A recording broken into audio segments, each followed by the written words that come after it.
Hi, my name is Robert. Please read the comments in the About section of this video. It has valuable information and updates. My YouTube channel has a disclaimer video that I encourage you to watch. And please like, share, and subscribe.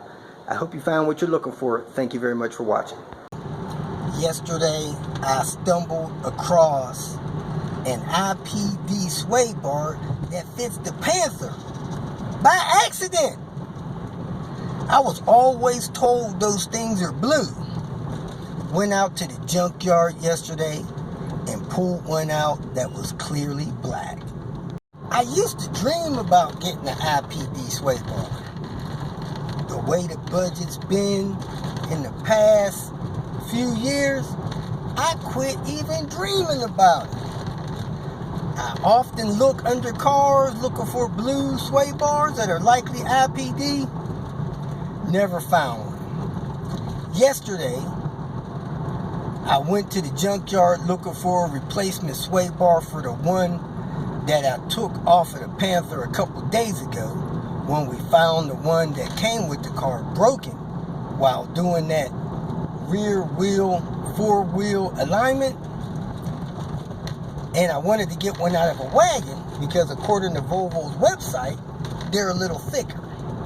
I think the IPD sway bar is something like 22 or 23 in the rear, and the Volvo one is 20. And evidently, a lot of the Volvo ones actually break. Every wagon I looked under yesterday, the sway bar was missing. And I looked under this one wagon and that rear sway bar was there. It was like a miracle. I pulled the sway bar, and when I finally got it halfway out, I realized something was different about it. I thought maybe somebody manufactured one or something like that. So I continued to pull it. I almost got stuck where I couldn't get it out. Finally got it all the way out. Got it to the counter and realized the thing was almost twice the weight of the Volvo one I pulled out. Got home, looked at some pictures of the ones that IPD makes, and realized this is an official IPD heavy-duty sway bar for the P80 Volvos, 850s, S70s. Said all that to say this. I'm going to show you guys how to find and recognize these IPD sway bars if you're not in the position to get one from IPD. And to me, it would simply be a crying shame for something of that quality to be crushed with a vehicle. So, here we go.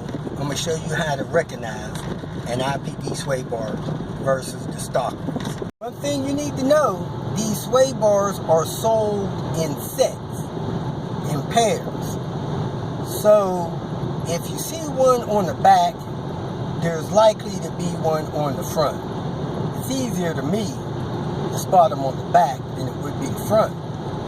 Nevertheless, I'll try to help you see how to spot them front and rear. I'm assuming the one I pulled off the car yesterday has a front IPD sway bar as well. Not 100% sure. I didn't check. I didn't think to check. I figured it out when I got home that I had a rear. So now I'm going to fetch the front one. Hadn't told anybody locally about it, so I'm pretty sure it's still there. Man, I'm telling you, it was like a miracle. Because I had full intentions on pulling the sway bar from one of the other wagons. I didn't want one off of this wagon because I knew this wagon wasn't turbo.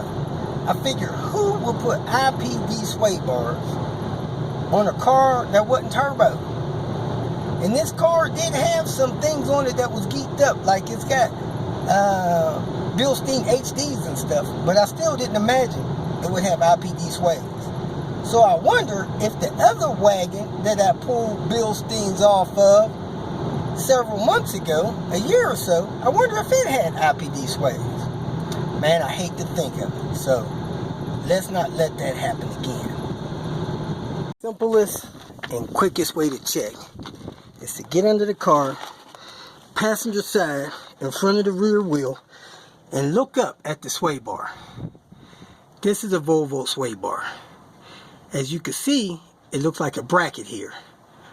A screw in the lower part of this sway bar bracket, screw in the upper part of that sway bar bracket. The bar goes across, and the other end of the bar has a rounded end on it. That's the standard bar. And it's a thinner piece of metal here. The IPD sway bars, this connection is not like a bracket. It's more like a block. I'll show you that on the one that I got. Other than that, if you have a caliper and you measure the sway bar, the standard Volvo sway bars on the wagons are like 20.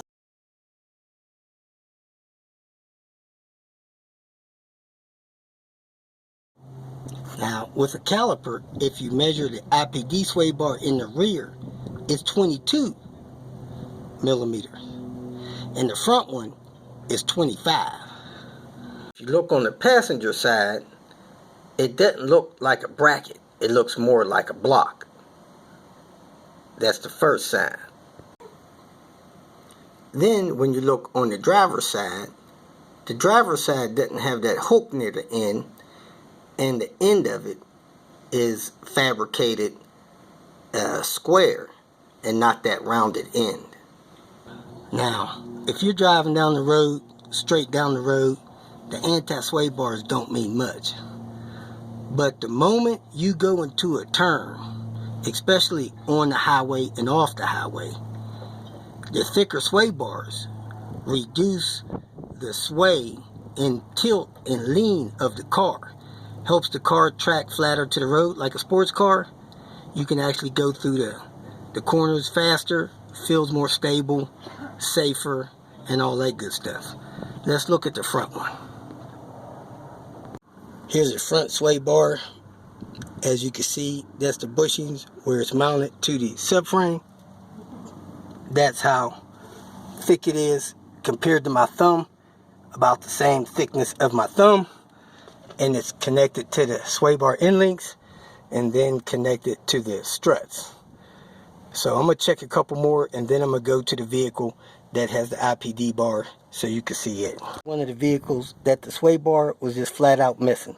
So I bet it was damaged, so they just removed it like I did mine. 50 is a 96 model that had the IPD sway on it. As you can see, I took the one off the back. And when you go up front and you put your thumb in front of that bar, man, that bar is thick. Then when you look under there, you see that IPD bushing where it bolts on top of the subframe. But if you see that bushing there and that bar is thicker than some of the other ones you see, you'll know that this is an IPD sway bar. Another wagon missing the sway bar. If you feel that this information was useful, please like it and share it with your social media friends. You can subscribe to my channel so that you will get notifications of future videos that I post. You can follow me on Twitter, and if you need to contact me directly, please visit my website. And if you have any questions, leave them below, and someone or myself will reply to them. Again, thank you very much for watching.